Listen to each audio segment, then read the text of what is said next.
Good evening and welcome to this meeting of the Norfolk Select Board. My name is Kevin Calcutt. I am joined by my fellow board member Jim Lehan tonight. We have a couple of executive sessions that we're going to get to before we get into open session, but to start it off, please join me for the Pledge of Allegiance.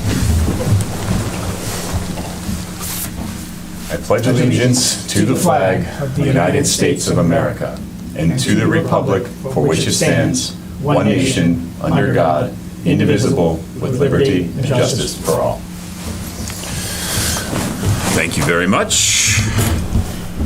All right, so we have a couple of motions to make to go into executive session. Justin, am I correct? Anything we need to say before we do that? No, you can get straight into the motions.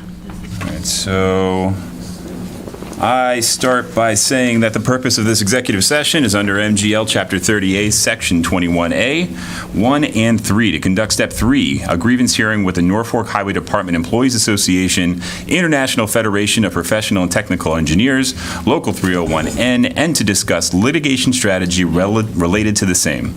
The purpose for this executive session is under MGL Chapter 30A, Subsection 21A3, to discuss strategy with regard to potential litigation insofar as an open meeting may have a detrimental effect on the litigation position of the public body, 115 Park Street and 4 Village Green. Just to reiterate that a public meeting would have a detrimental effect on the negotiating and or litigating position of the public body. Open session will reconvene at the conclusion of the executive session. Jim, do we have a motion? I do, and I apologize for the long-winded one again, but I move that the board vote to enter into executive session under Mass General Law C 30A 521A 1 and 3 is to conduct a Step 3 grievance hearing with Norfolk Highway Department Employee Association, International Federation of Professional and Technical Engineers, Local 301N, and to discuss litigation strategy related to the same, and under Mass General Law C 30A 21A3 to discuss strategy with regard to potential litigation insofar as an open meeting may have a detrimental effect on the litigation position of the public body, 111 Park Street and 4 Green Street, Village Green, and the chair so declares. Man, those are redundant. I will second that motion. All those in favor say aye. Aye. Aye. And we will be moving into executive session. We'll see everybody when we come back into open session. Thank you.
All right, we are back to public session. Welcome back, everybody. Our first item on our agenda is a 7 p.m. public hearing regarding an application submitted by DKW Liberty LLC, Sunshine Tomato Pizzeria, new Section 12 for an on-premises all-alcohol beverages license. Justin, would you mind just giving us a little background before we move to open up the public hearing? Yeah, this is an agenda item based on formerly Silla's Coffee House. We have Sunshine Tomato Pizzeria, or DKW Liberty LLC, doing business as Sunshine Tomato Pizzeria. So as part of our alcohol beverages license process, you have to have a hearing and then consider to grant that license. Thank you very much, sir. Jim, would you like to make a motion to open our public hearing? I do. I will move to open a public hearing regarding an application submitted by DKW Liberty LLC, DBA Sunshine Tomato Pizzeria, new Section 12 for an on-premise all-alcohol beverage license. I will second that motion. All those in favor say aye. Aye. Aye. Our public hearing is now open. As such, I'll be reading the public hearing notice. Notice is hereby given that under the provisions of Massachusetts General Laws, Chapter 138, the Select Board Licensing Board for the Town of Norfolk will hold a public hearing on September 19th, 2023 at 7 p.m. on an application submitted by DKW Liberty LLC, Sunshine Tomato Pizzeria. The applicant seeks a new Section 12 on-premises all-alcoholic beverages license at SA Liberty Lane, Norfolk, Massachusetts. This hearing will be held in Room 124, Town Hall, 1 Liberty Lane, Norfolk, Mass. I almost made it through the whole thing without messing up. Darn. Close. This was 5A Liberty Lane, sorry. See, I did it again. I just read whatever's there, I don't think. 5A Liberty. Mr. Chair, so in attendance is Mr. Matthew Eckel of Fletcher Tilton PC, and I think Mr. Dennis Wilson, who's going to be the manager of record for Sunshine Pizzeria. Maybe you want to have them come up and just speak. Absolutely. Please, if you guys wouldn't mind coming up to the microphones up here, please take a cozy chair. We'd love to hear more about the vision. Just a very brief packet. All right, thank you. Basic menu, the floor plan, as well as the overall site plan. which Basic menu, huh? was previously approved in 2013. Just keep it going. Good evening. As mentioned, my name is Matt Eckel. I'm an attorney with Fletcher Tilton here on behalf of Sunshine Tomato Pizzeria. Also with me is Mr. Dennis Wilson, who is the proposed manager of record as well as the owner and chef. So he wears many hats for this business. He is a local resident now, been in Norfolk about 8 years. Also operates Central Public House in Hopkinton, so has extensive restaurant experience, chef experience, both as the owner as well as the executive chef for the Breyer Group, which he previously worked at for over a decade, I believe. As mentioned, we are seeking a Section 12 restaurant all-alcoholic beverages license for 5A Liberty Lane. Also, as mentioned, this was formerly Silla's Coffee House. They had a similar license there as well, which I believe they are attempting to surrender or will be surrendered, which will hopefully allow us to occupy the premises and have a new license issued. The lease started just at the start of the month. So we're in there. We've met with the town planner as well as the building inspector. Some minor renovations, mostly cosmetic, and installing a brick pizza oven that'll require a little bit of venting and work with the building inspector, but all pretty run-of-the-mill in terms of renovations and future operations. As you can see from the handout and for the people at home, it is a pizzeria, as you can tell by the name, so they'll predominantly be serving salads, pizza. We are seeking the all-alcoholic beverages license. We anticipate it'll be mostly beer and wine, but potentially specialty cocktails or very basic cocktails throughout the season. We are proposing 7 days a week to start. Obviously, after 6 months or so, we'll see what the attendance is and turnout is, but we are seeking 7 days a week from 11:30 a.m. to 11 p.m. So we're seeking a lunch and dinner crowd. As for the space itself, it's just over 1,500 square feet, right down the street, as you can probably gather from Silla's location as well as the address. We're proposing 36 seats right now. Total occupancy allowed would be 60 with 2 entrances and 2 exits. The front entrance is right off Liberty Lane with some street parking, which is accessible. There's also 37 parking spaces that are shared between the proposed establishment as well as the physical therapy office next door that is at 5B Liberty Lane, perhaps, but the next door, the adjacent building, 37 total parking spaces between the two, which does meet the parking requirement. This is in the business district, so the use itself is allowed. Everything else is compliant with zoning, accessibility, lighting, parking, the like. Just a little bit more about Dennis, and we'll certainly take any questions you have about his background, but as mentioned, he's very familiar with the rules and regulations of serving alcohol, having been in the business now for almost 2 decades, both as an executive chef as well as owning his own establishment. As mentioned, the Central Public House out of Hopkinton has never had any issues, any written violations, anything of the like for the last 6 years. He is a U.S. citizen and a Mass resident. He is TIP certified and, as mentioned, has extensive experience in the industry. I already mentioned the minor reservations. There is street parking as well as parking in the rear. We did already conduct our site visit with the town planner and building inspector and hope to have building permits to do that minor work. As mentioned at the beginning of the month is when we actually took occupancy of the premises. Tentatively, we'd love to have it open December 1st. If it's a little earlier, a little later, that's okay. But we know this is the first step, and then continue to work with the town as well as the ABCC to hopefully get up and running. So with that, we'll pause, take any questions about the restaurant, the process, Dennis's background, but we thank you for the time and consideration tonight, and we'll welcome any questions. Thank you. Jim? I read through the whole file. I really don't have any questions. Just 2 comments. One, it's great to see a Norfolk resident getting involved in Norfolk, so thank you for that. I'm excited to see something come in there.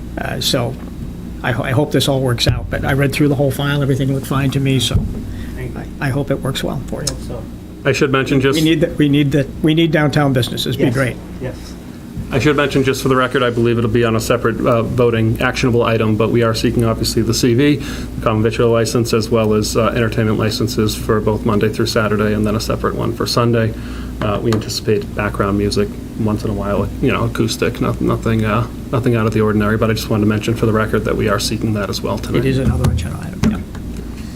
Well, unlike Jim, I'm the restaurant guy, so my entire career in restaurants, so I have a lot of questions, more about for my own edification than for the actual vote. But talk to me about how you landed on a pizzeria concept for Town Center. What guided you to that being the way you wanted to go? Well, when I was like 17, 18, I worked in a pizzeria in Western Mass for a number of years. And then got into the fine dining, went to culinary school, went into Boston, worked for the Breyer Group and Lennox Hotel, executive chef, opened a number of restaurants, but always wanted to do something that's a little, because with the pizza shop, you always can have face-to-face with your customers and guests that come in, and with back of the house when you're a chef, it's really, really hard to have that. And my kids play soccer and go to school here and all that, so I know a lot of the parents here, so it's good that I can see everybody, because right now, I have to go out to Hopkinton all the time, and now that's being led by my general manager and my executive chef there. I just got it, and now I can devote my time here, and it's a nice 5-minute commute as opposed to a 45-minute commute.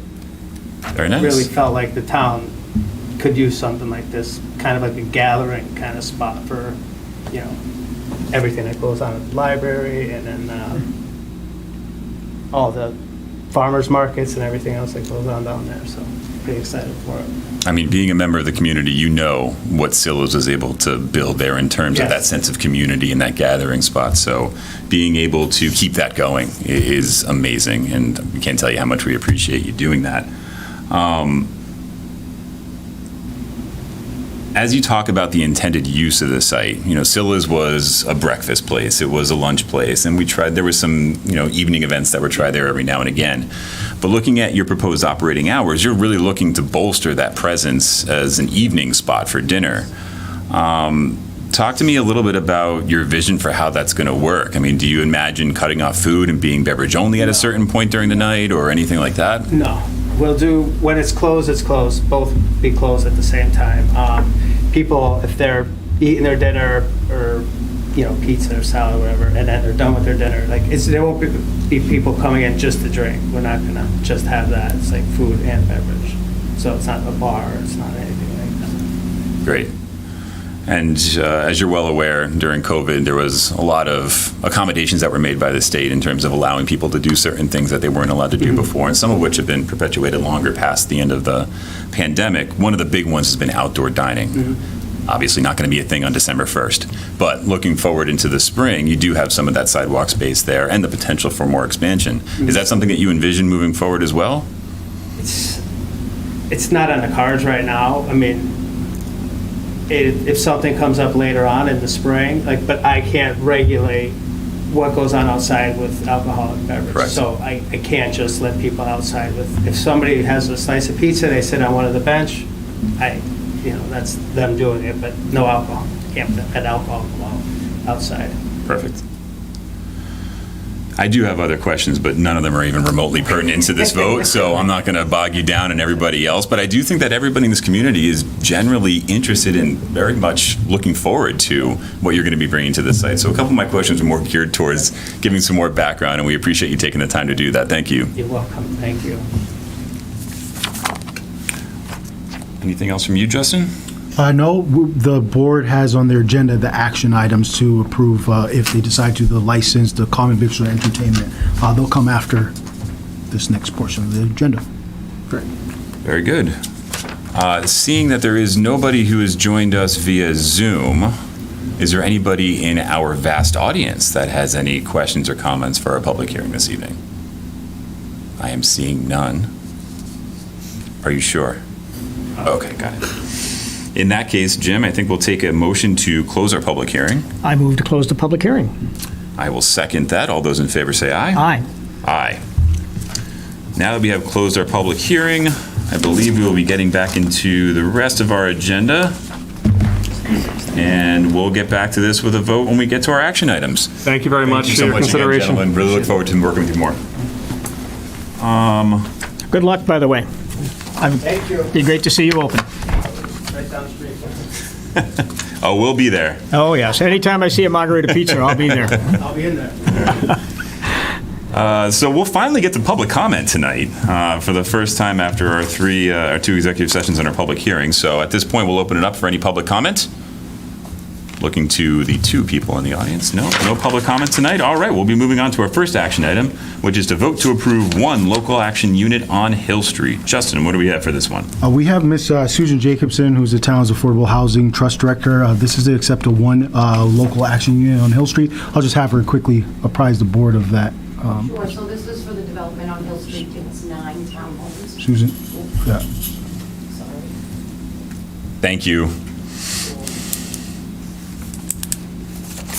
Hi, this is for the development on Hill Street that's 9 buildings, 18 units, townhomes.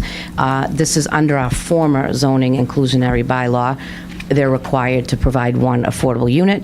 This is simply a formality. I need the form signed so that I can submit them to DHCD, who has a new name now that I have yet to remember, so that I can get the lottery rolling for the developer. Thank you, Sue.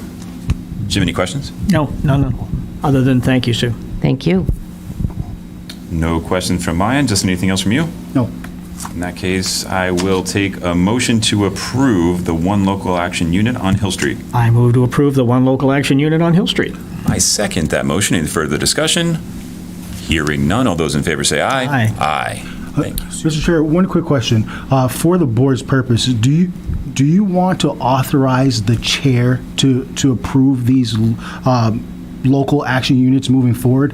If you authorize the chair to do it, when we have these situations, the chair can sign on behalf of the board, or would you prefer to have this come to the agenda each time that this happens? It doesn't happen too often, but it's something that might make. I'm happy to add that to a future agenda item when we have 3 board members here, just in case anybody has an objection and wants to be included on those moving forward. But Okay. from my perspective, I think that makes sense. Okay, thank you. Thank you. Thanks, Sue. Thanks, Sue.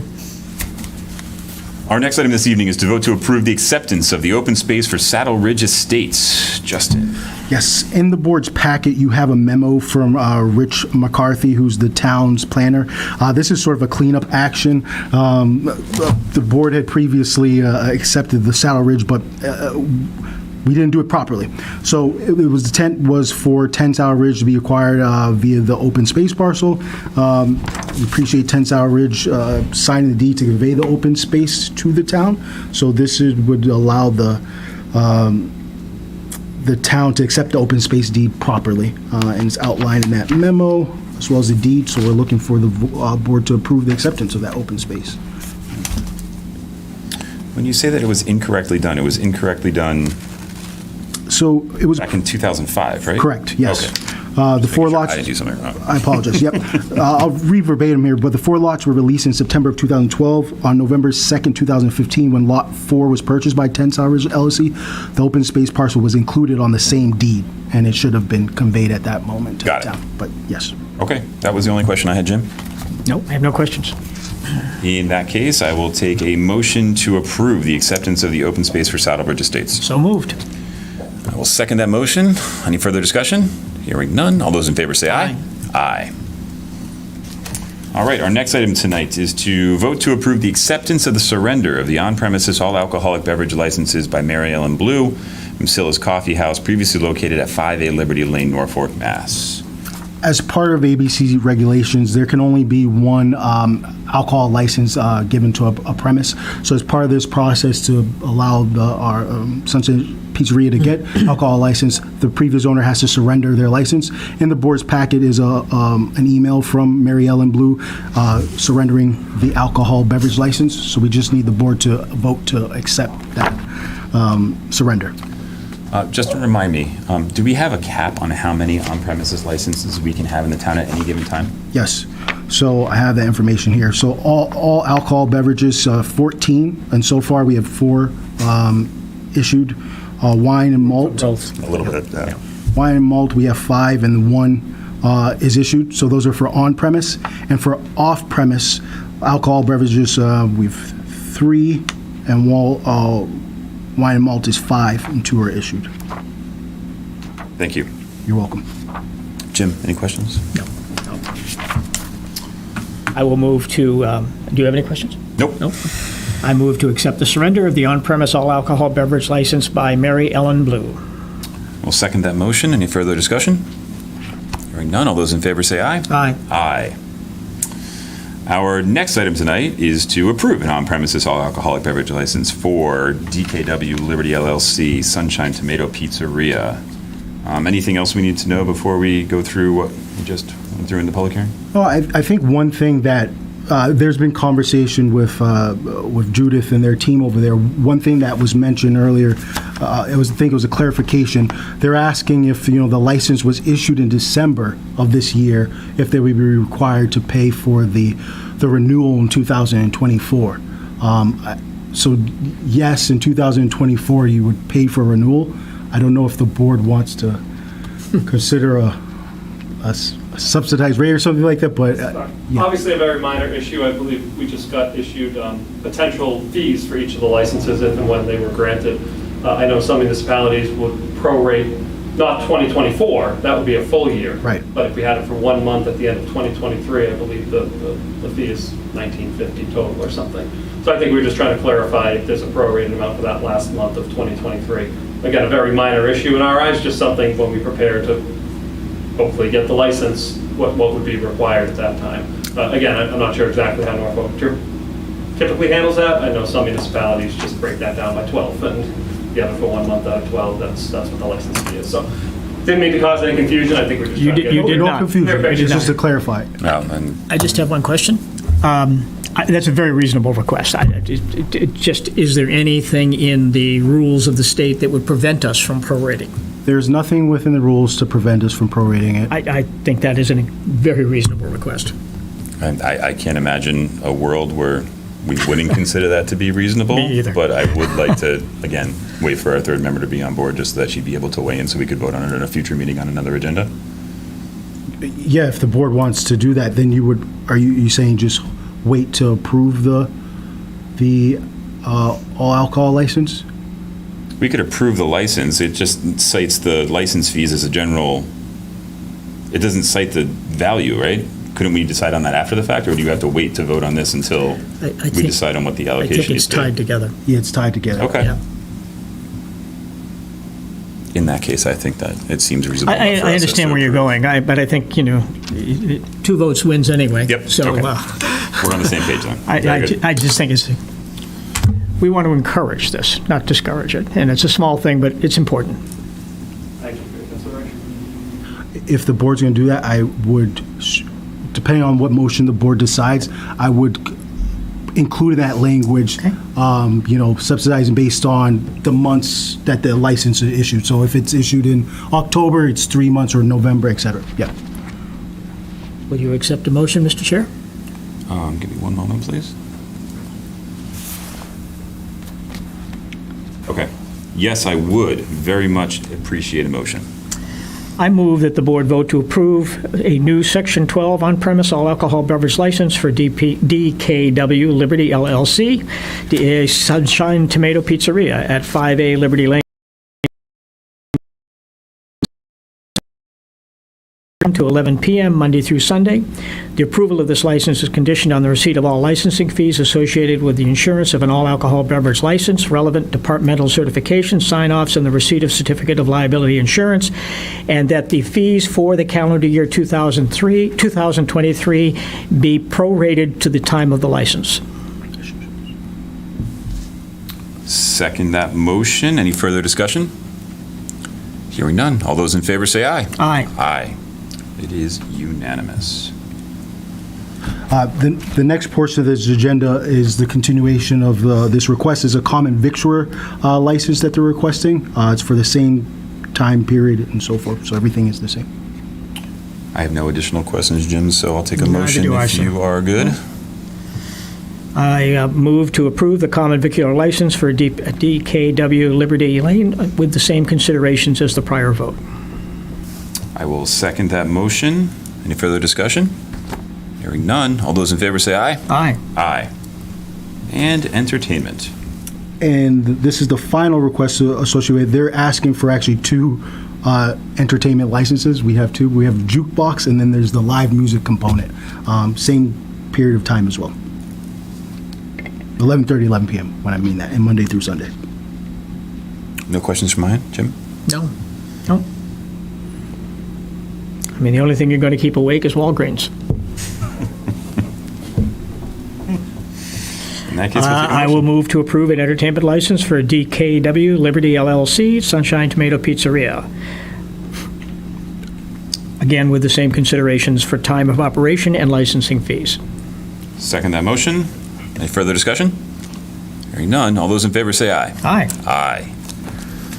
All right, that is all of our, oh, my apologies, more action items to go. The vote to approve the use of Town Hill by the Norfolk Library for the summer reading kickoff on June 15th, 2024, with a rain date of June 22nd, 2024, from 10 a.m. to noon. Justin? Yeah, we received this request from our library director, Sarah Ward. It's for the summer reader kickoff. There are no concerns from our relevant public safety staff. Good. Jim, any questions? That is what I call advanced planning. Indeed. No questions. No questions from mine either. Do we have a motion to approve the use of Town Hill by the library for the summer reading kickoff on June 15th? So moved. Second that motion. Any further discussion? Hearing none. All those in favor say aye. Aye. Aye. Our next item is to review and approve the list of articles for the November 14th special town meeting. Justin? Yes.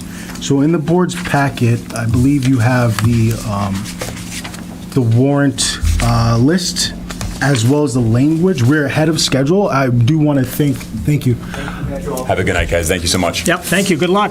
I do want to thank our boards and commissioners, department staff. Everything was given on time. So typically the board just receives a list of the articles. I've included draft language as we are now for the board, but I'd like to just run through what is on the proposed warrant. So we have 20 proposed articles. The first article is for prior year unpaid bills. At the time, there's no unpaid bills. The next article is for our typical budget transfers. This is typically when we do contributions to stabilization fund, transfer for departmental expenses, et cetera.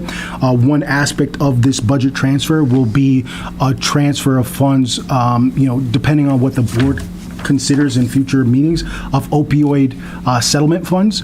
We would do a transfer to allow for expenditure in this fiscal year, but also later on, we're going to establish an opioid stabilization fund and also allow for the appropriation of opioid settlement funds to a stabilization fund moving forward. The next item would be capital expenditures from borrowing. We don't anticipate anything in that list. Following that is a capital expenditure other than from borrowing. That's where we typically see our capital articles that are funded via free cash or ambulance receipts, et cetera. We're going through the process now. We're going to meet, all of our departments have submitted their capital requests. Todd and I will begin meeting with departments next week to go through those capital requests, and we will also be putting this into our ClearGov module. They've already been input into ClearGov. We will have a capital budget, and we will post that in accordance with town meeting and putting that on our website this year. So we're really excited about that. The next article is to establish a Freeman Kenny School Building Committee. This is associated with the next article, which is going to look for authorization to do a debt exclusion vote for the Freeman Kenny schematic design. So we have approved language that we've included in here for the board's information. We're still working on the school committee is working on a final figure, and that will be at a future meeting. The board will have that information. 7 is typical here reports from town committees. The next several articles, 1, 8. Can I, a question for you, Justin? Yeah. Article 5 and Article 6. Yes. Wouldn't it make sense to reverse that order? Yes. Yeah. I mean, Yeah. You're right. what you're saying. You're right. If we don't approve schematic design, there's no point to having a building committee. Absolutely. Yeah. And this is, like I said, we are ahead of schedule. Typically, we just have the list, but you're absolutely right. We probably would have made that switch anyway. We'll flip that. Yep. Okay, thank you. Good call. Yeah, good call. Thank you. The next articles are Community Preservation Committee allocations from their undesignated reserve. One's for Phase 2 sediment analysis, a weed control program, a conversion of a baseball field to a multi-use baseball field, restoration of softball field, as well as an allocation towards the Metacomet Greenway Trail. I think, having CPC and Cindy in that group come in, you'll actually note the language is a highlight. That figure isn't exactly, we need to work on getting a figure for that, but it essentially allowed the town to contribute 20% towards a grant being applied from the Boston Region MPO, which is the Metropolitan Planning Organization. So it's an exciting possibility. We're still working on that, but that's one of the other articles. Number 13 is accepting a new rule that just passed with our financial legislation that was passed by the state. It's allowing a prudent investor rule. It's essentially allowing for trust funds that are typically limited in what investment pools that you can do. It allows them to broaden them, similar to what general fund or other fund operating. So essentially, it's trying to get better yields in return for that. So it's accepting that. The next proposed article is to create a debt stabilization fund. I think this is in line with, a variety of things that the town has talked about. At our previous annual town meeting, I think we remember one of the comments was, we know that there is, projects coming down that are requiring debt, and what has the town done to prepare or sort of alleviate some of the burdens of that debt? So, I think along with Tri-County potentially being online, but other larger capital equipment or capital project expenses, if we establish a debt stabilization fund and make allocations there, it can help alleviate some of the burdens based on taxpayers on the future. Question. Yes. I think that article is too broad. I agree completely that we need to stabilize. I've suggested that for the Tri-County. But I think that the debt stabilization fund for Tri-County should be separate. The way this is worded, future boards could allocate funds that we intended to be used to pay for the educational considerations of a new building. They could be used for anything, the way this is worded, a capital project. I'm all for this article. I'd like to maybe see a separate article to set up a stabilization fund specifically earmarked for the debt associated, and we can pull it if the vote fails, because the vote's going to be in October. Yep. So if the vote passes, what I'm concerned about is how do we fund a variable expense? We've talked about this, which it will be. I think it's 3.6 or 3.8 right now. Could be 4, could be 3. We don't know. But, this is it's something we can't absorb. We can't rely on absorbing it in the operational budget. Within the We need to levy. be earmarking some funds specifically for that. And the way this is worded, it could get redirected. I understand your point. I'm thinking of the old road fund that we No. passed that never got used for roads. I understand your point, and that's valid. I think one thing that potentially be considered, it is a stabilization fund, so ultimately town meeting has to appropriate it, and it has to be approved via 2/3. I'm not concerned about the appropriation component of that. Yeah. I know that. I'm concerned about its use. No, correct. And the way this is worded, you could buy fire trucks, you could buy police cars, you could buy any capital projects you wanted with the funds that we're seeding to really be, what I was hoping for was to be sure that we're seeding funds appropriately for Tri-County. And we'll have a good feel for what that number is if it passes. Yep. So we'll know what we have to fund, what we have to subsidize, and how long we're going to have to pay it. So it's a manageable number. We just need to seed it and fund it. And I'm not worried about this board because we all agree and commit to it. I worry about a board 5 years from now when the school opens. Might they spend these things for a fire truck? It's just too easy for those funds to get redirected. I'm not worried about the appropriation part. It's the direction or the use of the funds. So I'm just suggesting we put a placeholder just for that. I like this wording because we do have to set aside funding for capital projects. That's a no-brainer. I just think there needs to be something specific to Tri-County. And I get your point, Justin, that, the town would be the ones who would essentially keep everybody honest. But to Jim's point too, if the town hits another really difficult patch from a financial Absolutely. perspective, Yep. we don't want the pitch to be, well, we have this money over here for Tri-County, we'll deal with whatever comes down the pike later on. It ties back into, the long-term financial guidelines that we're looking to set up so that we have at least some kind of structure Right. put in to accommodate for these types of things coming down the pike. So I agree with Jim. I think that having something specified specifically for Tri-County, and to also your point, Jim, this is a good article in itself. Oh, absolutely. And if Tri-County failed, there's the potential that we would just take that off. Now, we can take Tri-County off and Yep. leave that. Pull Tri-County and keep this. Yeah. have the Absolutely. guidance I need. I like the article. I just think it needs to be something separate for Tri-County. Agreed. Thank you. You're welcome. I think we'll have language, so the following, this is just to approve the list, so I think we've got that understanding. In a future meeting, we'll. I mean, you've got the wording. We'll Just include the change the last language, part of it, and you and then got the board can execute in the future meeting, and you'll have another member as well, so. Thank you. Yep. As I mentioned earlier, it would be create an opioid stabilization fund. We had initially talked about this before, but there was supposed to be proposed legislation passed that would allow a special account for opioid funds. It didn't occur. So I think instead of waiting further for the state to get their act together, let's create the opioid stabilization fund and then appropriate those. Yep. All settlement funds moving forward would automatically go to that fund, so we wouldn't need to do this process again either. So. And then the final 4 articles, I believe Rich came to the previous board meeting on the Yeah. 5th to just give an update on them. They have slightly changed because the planning board made a decision to, one, to remove some things and try to make it clearer. I think at our following select board meeting, I would want them, Rich, to come in and just outline for the board. One thing I would note was in the initial performance bond article, there was a proposal to establish a revolving fund. We spoke with town council. That's not typically what a revolving fund is utilized for. So we believe that just raising the spending limits from $100,000 to the proposed $700 and I believe it's $50,000 is sufficient. Yes. Where are you? Yes. So that was one change, and then they removed two other articles. So I would have Rich come in at a following board meeting and update you on that. But that's the proposed list, including the Tri-County specific stabilization. Very good. Thank you. Jim, any other questions before No. we move on to our next item? Thanks for your I would just ask for the board if they don't mind just approving that list, because I think it gives the placeholder advisory story going to start their process to start taking a look at these articles. We'll continue to refine this with town council and make sure we present it before the select board executes it, obviously. Very good. So in that case, I'll take a motion to approve the list as amended during the course of our meeting. So moved.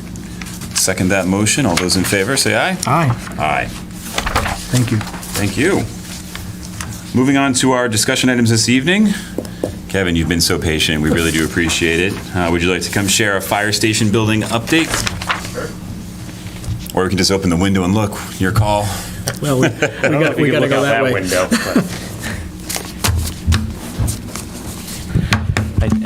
Kevin Champagne, Chair of the Fire Station Building Committee, so thank you to the Select Board for Good to see you, having me Kevin. here tonight. So as Kevin mentioned, I think anyone that's driven through town has certainly seen that construction's well underway. I'll kind of start at the beginning. Since the successful vote over the winter, we worked through the submittal process, so we got a lot of the long lead items worked out, a lot of the construction materials purchased. In April, the contractor, Castagna Corporation, started in earnest. We've had, the project team has had weekly construction meetings. The OPM Vertex architect, Doran Whittier, and the contractor, Justin, attends the meetings as well. They meet once a week just to go over anything that has come up in the past week, where they are schedule-wise, if there's been change orders that have come up. And by all accounts, the contractor's been doing a great job. Projects on budget, on schedule. So as I mentioned, construction's well underway. To date, they've done quite a bit of rock removal to put in the foundation. A lot of that was rock that had already been blasted. As we had talked about, I think back when we were presenting the project, the building was sited such that it took advantage of a lot of the rock that had been previously blasted. There was some additional rock removal that had to be done, but that's out of the way. I think there's still a little bit left to do for some electrical work, but largely the rock is complete. Underground utilities have been installed, the foundation has been installed, and the structural steel is up. They're doing some final detailing for the structural steel, and I think they're going to hoist the last beam over the antique. I'm blanking on the antique fire truck bay. So that'll be going up in the next couple of weeks, and then the exterior of the building will start to be constructed. I think they've started some of the masonry on the back of the building, but they'll eventually wrap around. And the building will really kind of start to take shape over the next 2 months. So the Fire Station Building Committee had a meeting last week on Wednesday. We were lucky enough to have a brief tour of the site. Did you? No. Okay. No. Sorry. That's all right. I misled you. A very brief tour of the site. If anybody remembers, last Wednesday we had tornado warnings, so we had to kind of get into the actual still working fire station. But things are well underway. We also selected the exterior colors of the building at the last meeting. So those colors were generally selected in the renderings that have been shown and what was shown to the planning board and the design review board. So we were really more picking shades of gray, shades of white, shades of red for the main colors of the building. So now the architect and contractor will take those and build a mock-up. So for anyone that doesn't know, a mock-up, they're basically going to build a section of wall on site with roof shingles, wall, a window, so that you can see how all the colors come together. So all we've really selected at this point are color swatches, and so they'll buy a gallon of paint to make this mock-up, and then provided everything looks good, then they'll do the formal purchase of the paint color. So hopefully that mock-up's going to be ready for our next meeting in October. So Is that little structure that's on the side by the parking lot? Yep. Okay. I think you can see it from the church. You can. Parking lot, yep. So as I mentioned, by all accounts, contractor's been great to work with. They're on schedule. The schedule is still for the fire department to move into the new facility in the summer of 2024. And then they'll demolish the existing building and complete site work in the fall of 2024. So by this time next year, we should be wrapping up. They've had a couple of long lead item hiccups. They had a generator issue where that had gotten delayed, and then some air handling units, but the contractor has been able to work through those, get everybody back on schedule, so we're still on track.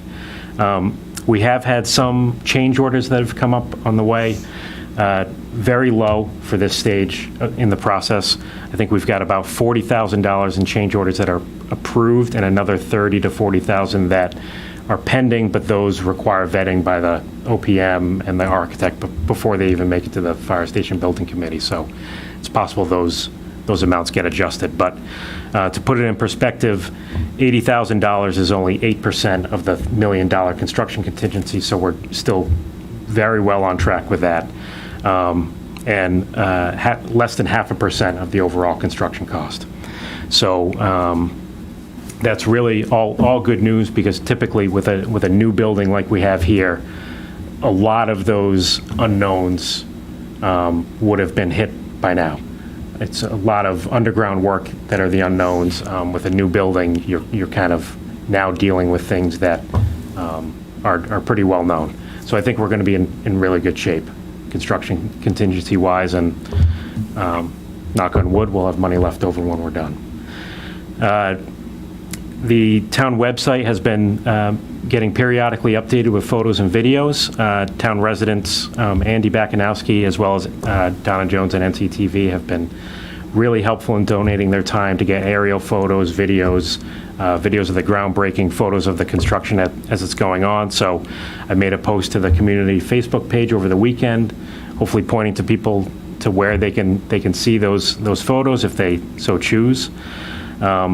And I'd like to kind of remind anyone who watches this meeting or is watching that we as a committee still meeting once a month, again, to go over construction progress. At each meeting, we have an OPM report where they walk through everything that happened in the past month, change orders that have come up, work that's been completed, any sort of long lead items or other issues that need to be worked through as a committee that have come up, color selection, that sort of thing. So second Wednesday of each month, we're still meeting regularly to get this project over the finish line. So with that, I don't know if you have any specific questions. It's nice to see it going well for you. Yes, we're all very happy with it. I think I should know this, but I'm going to ask because I just don't remember. There is a safety room in that building, is there not?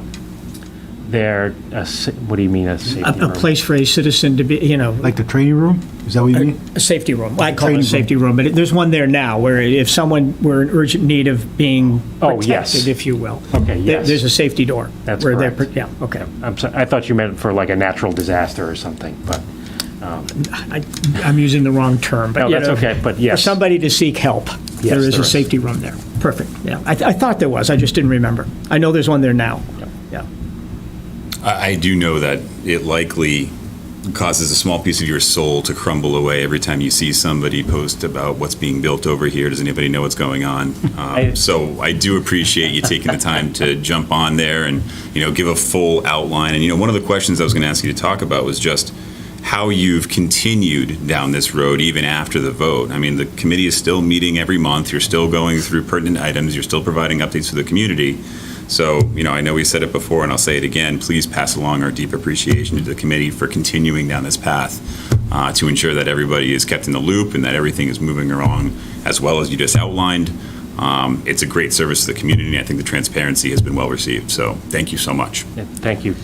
Yeah, we as a committee really, the project's been going, in our opinion, fantastic. Can't say enough good things about the OPM and architect on the job. And so we just want to make sure that this thing gets over the finish line successfully. Well, as a wounded veteran of 3 building projects in this town, I wish you nothing but good luck. Keep it going. Thank you. Thanks so much, Kevin. Thank you. Thank you, Kev. All right, our next item this evening is our general updates. Justin, what do you have for us this evening? I have 2 updates. I do want to take advantage to promote that the Senior Center is having its official grand reopening this Saturday. It's going to be from 11 to 2 p.m. It'll be a ribbon cutting ceremony, etc., weather permitting, which I believe it's looking good so far. But take advantage to come take a look at the senior center and the work that went into it. We've heard great feedback. Karen and facilities team, they've done tremendous work to get this to a good spot after a poor period in time of it being closed. The other item that I do want to update the board and the community about is, the board previously had agreed to assign Colonial Power Group as the town's municipal aggregation consultant. Colonial has drafted a draft aggregation plan. There's nothing concrete within the plan. It's just the base plan to get within the process of having a municipal aggregation program. So this week we will be posting that plan onto the town website, probably Wednesday or Thursday, and then we'll have Colonial Power Group come to the October 3rd select board meeting, give the board a review of that plan, next steps, and so forth, and outline the next steps moving forward beyond that. But we will be posting that on our website this week. Fantastic, thank you. Jim, any questions? No. Any updates? No. Well, I was going to also reiterate the senior center reopening, but Justin already covered that one. So I'll just stick to the fact that today is National Voter Registration Day. So just to give Carol Green a little bit of a shout out, our town clerk, if anybody has any questions about registering to vote ahead of what's gearing up to be a very busy election year, there is an area on the website under the town clerk's page where you can find more information. And if you still have any questions, you can reach out to her office at any time. Nothing like creating more work for Carol. She loves it, though.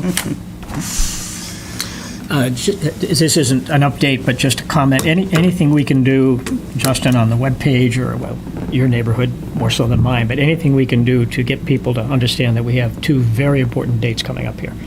This date for Tri-County is a critical vote. Yes. People need to express their views on that. And the November town meeting, which normally is kind of an afterthought for most citizens, we need a good turnout. Yeah. There are some important issues on that warrant that need attention, and we want people there and be informed. Just be informed. Make an educated decision. Get facts. Agreed. Thank you for that, and I think we will be taking a look at updating the website with a little bit of information. If you don't mind, actually, that is a good reminder. October 3rd, Karen from Tri-County is going to come to the select board and give a presentation about that project. Okay. I will be meeting next week with a variety of administrators in that team. They're holding a breakfast, so I will provide an update to the board after that as well next week. And we plan on working with Guilfoyle Relations, who's our public relations firm. We are going to do some press release regarding that because we do want to promote this, the Tri-County vote a little bit further, and we will be doing that for November town meeting as well. Yeah. But we will be posting on the website as well. So thank you for that feedback. Yeah, I know zoning articles are terribly boring Yep. and frequently not understood, even by those of us that write them. But they do govern what we can and cannot do in town, so they're important. They may seem simplistic in nature, but they are very important because they impact homeowners and their ability to do or not do things. So they're important. Yes. Thank you. All right, that brings us to our report of warrants. Jim, would you like to make a motion to approve? I signed off a lot of money this year, didn't I? I moved to approve the warrant as of September 5th in the amount of $3,755,849.04. I moved to approve the warrant of September 8th in the amount of $922,481.20, and the warrant of 9/12 in the amount of $642,509.82. I will second the motion. Any further discussion? Hearing none. All those in favor say aye. Aye. Aye. And our last item tonight is not an item at all. There are no minutes to approve. Justin, anything else for the board this evening? No. Jim, anything else? No, sir.